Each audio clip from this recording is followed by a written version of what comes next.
Okay, sorry for that interruption. I'm experiencing allergic rhinitis, so nothing to worry about because we are on remote learning. You are on remote learning, so I will not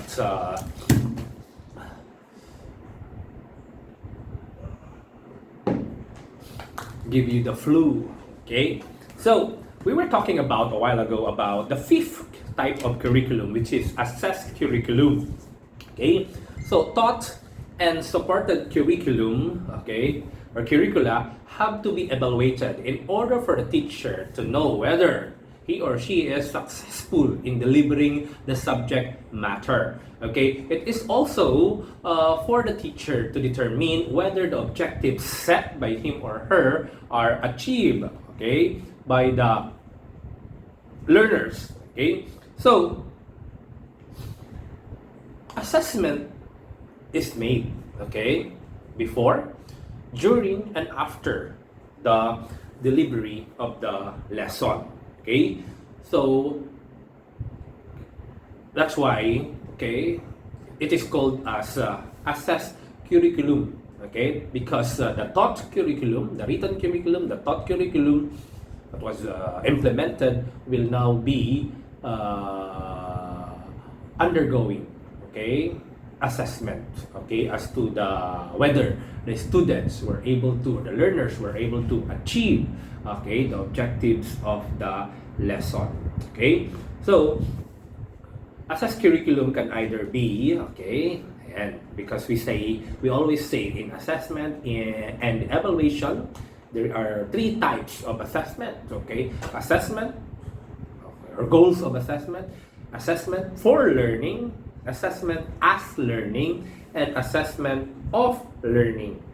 If the process is to find the progress, okay, of learning, whether the students are progressing, then we call it as assessed. The assessed curriculum is for learning, okay.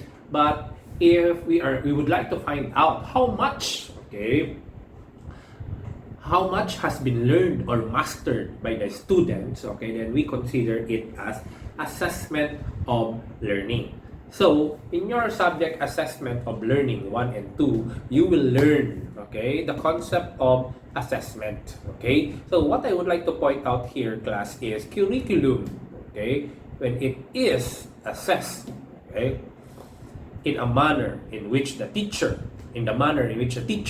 will determine whether the students have mastered the proficiency or have acquired the proficiency, then that is what we call as assessed curriculum. Okay, next, number 6, we have learned curriculum. Okay, so the positive outcome of learning, okay, or teaching is an indicator of learning. Okay, if the students learned the subject matter, if the student achieved the competencies expected for him to acquire, then that is a positive outcome of learning. Okay, so learned curriculum means if the student was able to acquire the competencies, the knowledge, the skills, the behavior that was expected of him, okay, that were expected of him to acquire, then that is what we call as learned curriculum. Okay, if the student embodied the kind of behavior that the teacher is expecting to him, okay, to manifest, then that is learned. The curriculum is indeed learned.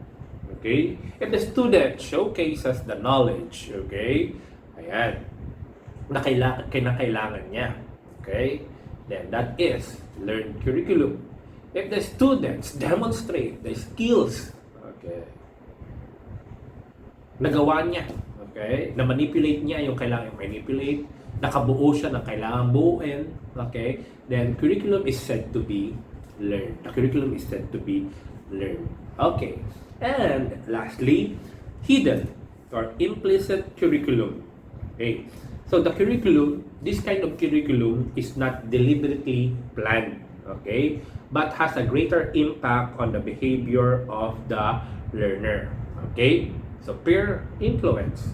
The school environment made an impact to the student. Okay, that's part of hidden or implicit curriculum. Okay, the media. Okay, social media now has a big impact on the behavior of learners.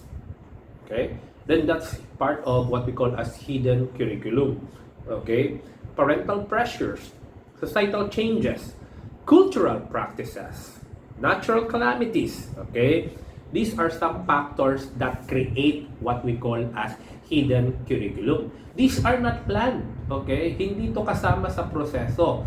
Okay, ng pagbuo ng curriculum. But, okay, these have a big impact, okay, on how the students learn.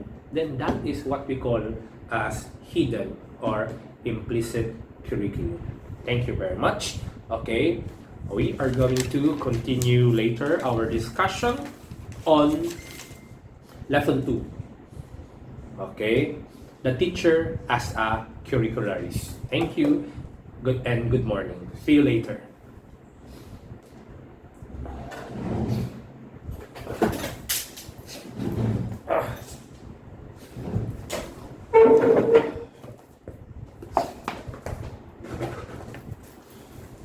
I can